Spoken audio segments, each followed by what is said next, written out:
എങ്ങനെ നമ്മൾ പലപ്പോഴും വാങ്ങുന്ന നമുക്ക് ചെലവുള്ള ലയബിലിറ്റീസ് ആയ കാര്യങ്ങളെ എങ്ങനെ അസറ്റ് ആക്കി മാറ്റാൻ വേണ്ടി പറ്റും. ഞാൻ എൻ്റെ ഒരു റിയൽ ലൈഫ് കേസും ഒരു എക്സാമ്പിൾ വെച്ച് ഞാൻ പറഞ്ഞുതരാം. സോ ഈ ഒരു വീഡിയോയിലൂടെ നമ്മൾ ഡിസ്കസ് ചെയ്യാൻ പോകുന്ന ആ ഒരു പോയിന്റ് ആയിരിക്കും. സോ നിങ്ങൾക്ക് ഈ ഒരു വീഡിയോ ഇഷ്ടപ്പെട്ട് കഴിഞ്ഞാൽ നിങ്ങളുടെ ഫ്രണ്ട്സിന് ഷെയർ ചെയ്ത് കൊടുക്കുക. അതുപോലെ തന്നെ ഈ ചാനൽ ഇതുവരെ സബ്സ്ക്രൈബ് ചെയ്തിട്ടില്ല എന്നുണ്ടെങ്കിൽ ഇപ്പം തന്നെ സബ്സ്ക്രൈബ് ചെയ്ത് ബെല്ലൈക്കൺ ക്ലിക്ക് ചെയ്യാം. ഞാൻ ഓൾറെഡി ഇതുപോലെ നിങ്ങളെ പേഴ്സണൽ ലൈഫിൽ ഗ്രോത്ത് വരേണ്ട പേഴ്സണൽ ഫൈനാൻസിനൊക്കെ റിലേറ്റ് ആയിട്ട് ഒരുപാട് വീഡിയോസ് ചെയ്തിട്ടുണ്ട്.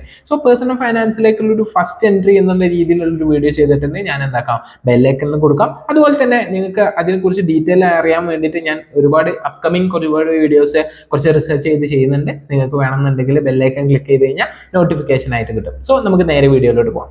എന്താ സംഭവം എന്ന് വെച്ച് കഴിഞ്ഞാൽ നമ്മൾ ഒരുപാട് കാര്യങ്ങൾ നമ്മൾ അറിയാതെ തന്നെ നമ്മൾ വാങ്ങി പോകുന്നുണ്ട്. അത് മാർക്കറ്റിംഗ് തന്ത്രവും മാർക്കറ്റിംഗ് സ്ട്രാറ്റജി ഒക്കെ വെച്ച് ഒരുപാട് വലിയ വലിയ കോർപ്പറേറ്റ് കമ്പനീസ് അങ്ങനെ ചെയ്യുന്നുണ്ട്. നമ്മളും അതിലറിയാതെ അകപ്പെട്ട് നമ്മൾ ഒരുപാട് സാധനങ്ങൾ വാങ്ങുന്നുണ്ട്. മെയിൻലി ഞാനൊരു ഗാഡ്ജറ്റ്സ് വെച്ചിട്ട് തന്നെ ഞാൻ നിങ്ങൾക്ക് എക്സ്പ്ലെയിൻ ചെയ്തുതരാം. ഇപ്പൊ ഈവൻ ഐഫോണൊക്കെ ക്രിയേറ്റ് ചെയ്ത ഒരു ഓണം അല്ലെങ്കിൽ ഐഫോണൊക്കെ ഉണ്ടാക്കിയിരിക്കുന്ന അവർക്കുള്ള ഒരു ബ്രാൻഡ് വാല്യൂ കൊണ്ട് നമ്മൾ ഒരുപാട് പേര് അവർ ഫിനാൻഷ്യലി ഓക്കെ അല്ലെങ്കിൽ പോലും അത് വാങ്ങുന്ന ഒരു കണ്ടീഷനിലേക്ക് വരികയാണ്.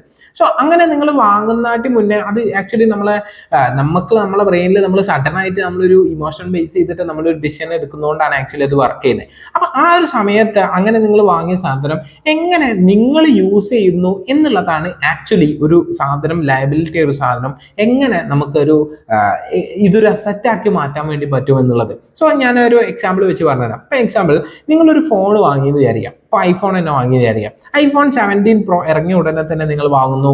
നിങ്ങൾ അത് വെറും യൂസ് ചെയ്യുന്നത് വെറും ചാറ്റ് ചെയ്യാനും കോൾ ചെയ്യാനും ബേസിക് ആയിട്ടുള്ള നമ്മളൊരു ഫോൺ വാങ്ങി കഴിഞ്ഞാൽ എന്തൊക്കെ യൂസ് ചെയ്യാം, ആ യൂസേജ് മാത്രമാണ് എന്നുണ്ടെങ്കിൽ ഈവൻ എവിടെയെങ്കിലുമൊക്കെ പോകുമ്പോൾ ചിലപ്പോൾ ഒരു ഫോട്ടോ ഒക്കെ എടുക്കാലോ എന്ന് വിചാരിച്ചിട്ടൊക്കെ ആണ് നിങ്ങൾ അത് വാങ്ങുന്നുണ്ടെങ്കിൽ ആക്ച്വലി നിങ്ങൾക്ക് അതിലോടുകൂടി അതിൽ നിന്ന് ഒരു റിട്ടേൺസ് ഉണ്ടാക്കാനോ അല്ലെങ്കിൽ അതിൽ നിന്നൊരു പൊട്ടൻഷ്യൽ ആയിട്ട് ഒരു ഗ്രോത്ത് ഉണ്ടാക്കാനോ പറ്റുന്നില്ല ശരിക്കും. പക്ഷേ നിങ്ങൾ അതിനെ ഒരു അസറ്റാക്കി മാറ്റാൻ എപ്പം ചിന്തിക്കുന്നോ, ഇതിൽ നിന്ന് ഒരു ഗ്രോത്ത് അല്ലെങ്കിൽ ഒരു എന്തെങ്കിലും ഒരു അഡീഷണൽ റിട്ടേൺസ് ഉണ്ടാക്കാൻ നിങ്ങൾ എപ്പം ചിന്തിക്കുന്നോ അപ്പോഴായിരിക്കും ആക്ച്വലി ആ ഒരു ലയബിലിറ്റി നിങ്ങൾക്ക് അസറ്റ് ആവുന്നത്. അല്ലാന്നുണ്ടെങ്കിൽ ആ ഒരു ചെലവാണ് ഒരു ലയബിലിറ്റി ആയിട്ട് മാറുകയാണ്. അപ്പൊ നിങ്ങൾക്കറിയാം എങ്ങനെയൊക്കെ കഷ്ടപ്പെട്ട് സാലറി വരുന്ന ബാക്കി പൈസ ഒക്കെ EMI ആയിട്ടൊക്കെ വെച്ചിട്ടായിരിക്കും നിങ്ങൾ ആ ഫോൺ എടുക്കുന്നത്. പക്ഷെ ആ ഫോണിൽ നിന്ന് നിങ്ങൾ ഒരു റിട്ടേൺസും ഉണ്ടാക്കുന്നില്ല എന്നുണ്ടെങ്കിൽ അത് ആക്ച്വലി എന്താണ്, നിങ്ങൾക്ക് പക്കാ ലയബിലിറ്റിയാണ്. പക്ഷെ ഞാൻ ചെയ്ത ഒരു കാര്യം, ഞാനിപ്പോൾ എൻ്റെ വീഡിയോസ് ഷൂട്ട് ചെയ്യുന്നത് തന്നെ ഇനീഷ്യൽ ചെയ്ത് ഷൂട്ട് ചെയ്യാൻ വേണ്ടിയിട്ട് ഞാൻ ഫോൺ എടുത്തു S23. നല്ല ക്യാമറ ആണ്, ഇത് റിവ്യൂ വീഡിയോ അല്ല. അപ്പോൾ നല്ല ക്യാമറ ആണ്, വീഡിയോ എടുക്കാൻ വേണ്ടി ഞാൻ കമ്പാരിസൺ ഒക്കെ ചെയ്തിട്ടാണ് ഞാൻ ഫോൺ എടുത്തത്. അങ്ങനെ ഫോൺ എടുത്തതിന് ശേഷം ഞാൻ ആ ഒരു ഫോണ് ഇനീഷ്യൽ സ്റ്റേജിൽ ഒരു ചാറ്റും കാര്യങ്ങളൊക്കെ വീഡിയോ എടുക്കാമെന്ന് വിചാരിക്കുന്ന സമയത്തൊക്കെ ആക്ച്വലി എനിക്കതൊരു ലയബിലിറ്റിയാണ്. ഞാൻ അതിൻ്റെ EMI അടയ്ക്കണം, എനിക്ക് പൈസ അങ്ങോട്ടൊക്കെ പോവുകയാണ് മാത്രമാണ്. പക്ഷെ ആക്ച്വലി ഇപ്പൊ ഞാൻ ചെയ്യുന്ന ചാറ്റ് ആയിക്കോട്ടെ അതുപോലെ തന്നെ കോൾസ് ആയിക്കോട്ടെ ഇങ്ങനത്തെ ബേസിക് ഫങ്ഷൻസ് ഒക്കെ എനിക്ക് വേറെ ഫോൺ, ഇത് എത്ര പൈസ ഉള്ള ഫോൺ വാങ്ങേണ്ട ആവശ്യമില്ല, ഇതിനൊക്കെ ആ പൈസ കുറഞ്ഞ ഫോണൊന്നും എനിക്ക് ചെയ്യാം.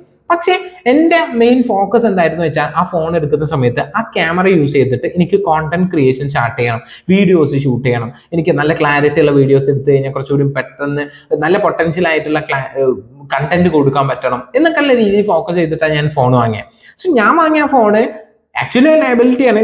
പുറത്തുനിന്ന് നോക്കുന്ന ഒരാൾക്കൊക്കെ എന്തായാലും എക്സാക്ട്ലി ലയബിലിറ്റിയാണ്. കാരണം S23 ഇറങ്ങിയ ഉടനെ പീക്ക് ടൈമിലാണ് ഞാൻ അത് പോയി ബൈ ചെയ്യുന്നത്. ഞാൻ ബേസിക്കലി കമ്പയർ ചെയ്ത് എനിക്ക് നല്ലതാണെന്ന് തോന്നിയോണ്ട് മാത്രമല്ല, അല്ലാതെ ഇപ്പം പേയ്മെന്റിലോ അല്ലെങ്കിൽ ട്രെൻഡിങ് ആയതുകൊണ്ടൊന്നല്ല വാങ്ങിയത്. ആ ഒരു ക്യാമറ ക്വാളിറ്റി എനിക്ക് ഓക്കെ ആയതുകൊണ്ട് എൻ്റെ വീഡിയോസിലേക്ക് ബെറ്റർ ആക്കാൻ വേണ്ടി പറ്റുമെന്ന് വിചാരിച്ചിട്ടായിരുന്നു ഞാൻ അന്ന് വാങ്ങിയത്. അത് വാങ്ങിയ ഉടനെ തന്നെ ഞാൻ കോണ്ടന്റ് ക്രിയേഷനിലേക്ക് മെല്ലെ സ്റ്റാർട്ട് ചെയ്തു. കോണ്ടന്റ് ക്രിയേഷൻസ് എടുത്തു, എൻ്റെ കമ്പനീൻ്റെ ആണെങ്കിലും പേഴ്സണൽ ആണെങ്കിലും ഒരുപാട് കോണ്ടന്റ് ചെയ്യാൻ എടുത്തു. സോ ആക്ച്വലി അവിടെ ലയബിലിറ്റി ആയ ഒരു സാധനത്തിന് ഞാൻ സിസ്റ്റമാറ്റിക്കലി ഞാൻ എന്താക്കി, അസറ്റാക്കി മാറ്റി. ഇപ്പം ഞാൻ ആ വീഡിയോസ് കണ്ടിന്യൂസ് ആയി ഇടുന്നതോടെ എൻ്റെ പേഴ്സണൽ വിസിബിലിറ്റി കൂടി. എൻ്റെ കമ്പനീസിലേക്കുള്ള ഒരു വീഡിയോ ചെയ്യാൻ നമ്മളൊരു ക്യാമറ പുറത്തുനിന്ന് ബൈ ചെയ്തെടുക്കുന്നതിൻ്റെ ആ ഒരു എമൗണ്ട് എനിക്ക് ഇവിടുന്ന് ലാഭമായി വരികയാണെങ്കിൽ എനിക്ക് ആ ഒരു അസറ്റിൽ നിന്ന് അല്ലെങ്കിൽ ആ ഒരു ലയബിലിറ്റി ആയിരുന്ന ആ സാധനത്തിൽ നിന്ന് എനിക്ക് റിട്ടേൺസ് വരാൻ തുടങ്ങി. ഒബ്വിയസ്ലി അതൊരു അസറ്റായി മാറി. സോ നിങ്ങളുടെ കേസിൽ നിങ്ങളുടെ പേഴ്സണൽ ലൈഫിൽ ഒരു ഗ്രോത്ത് ഉണ്ടാക്കാൻ വേണ്ടി മേ ബി നിങ്ങൾക്ക് ഇതുപോലെ പല ലയബിലിറ്റീസ് ഉണ്ടാവും.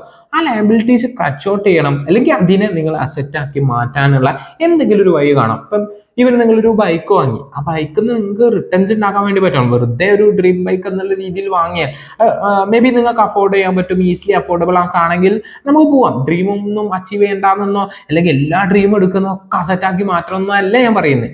അത് അസറ്റ് ആക്കി മാറ്റാൻ പറ്റിയ ഒരു എക്സ്ട്രാ പ്ലസ് പോയിന്റ് ആണ് അവിടെ, ഒരു എക്സ്ട്രാ ബോണസ് ആണ് അവിടെ. സോ അതുകൂടി നിങ്ങൾ ശ്രമിച്ചു കഴിഞ്ഞാൽ കുറച്ചുകൂടി നന്നായിരിക്കും എന്നുള്ളതാണ് സോ ഈ ഒരു കാര്യത്തിലൂടെ ഞാൻ ഉദ്ദേശിക്കുന്നത്. ഞാൻ ഒരുപാട് പേരോട് സംസാരിക്കുന്ന, അവൻ ഐഫോൺ എടുക്കുമ്പോൾ ഞാൻ ജസ്റ്റ് ചോദിക്കും എന്തിനാ എടുത്തത്, എന്താ റീസൺ എന്ന് വെറുതെ ചോദിക്കും. അപ്പം ആ ജസ്റ്റ് ഐഫോൺ അല്ലേ അങ്ങനെ വാങ്ങിയതാന്ന് പറയും. പക്ഷെ അതവിടെ അവനക്കൊരു വെറും ഒരു ലയബിലിറ്റി പോലെയാണ് അവിടെ അവൻ ഇങ്ങനെ അത് കൊണ്ടുപോകുന്ന EMI ഇങ്ങനെ കഷ്ടപ്പെട്ട് അടയ്ക്കുന്ന ഒരു സാധനം. അത് നമ്മൾ ഇഷ്ടപ്പെട്ട ഒരു സാധനമാകുമ്പോൾ നമുക്ക് ആ ഒരു കഷ്ടപ്പാട് ഉണ്ടാവില്ല, EMI അടയ്ക്കും. പക്ഷെ നിങ്ങൾക്ക് അതിൽ നിന്ന് ഒരു അസറ്റാക്കി മാറ്റാൻ കഴിഞ്ഞാൽ അത് വളരെ ബെസ്റ്റ് ആയിരിക്കും എന്നുള്ള. സോ നമുക്ക് എന്താക്കാം, ഈ വീഡിയോ നിങ്ങൾക്ക് ഹെൽപ്ഫുൾ ആയിരുന്നുണ്ടെങ്കിൽ നിങ്ങളെ ഫ്രണ്ട്സിന് ഷെയർ ചെയ്ത് കൊടുക്കുക. അതുപോലെ തന്നെ ലൈക്ക് ചെയ്യാൻ മറക്കരുത്. പിന്നെ സബ്സ്ക്രൈബ് ചെയ്ത് കഴിഞ്ഞാൽ ഇതുപോലത്തെ വീഡിയോസ് നിങ്ങൾക്ക് കിട്ടുന്നതായിരിക്കും. Bye bye.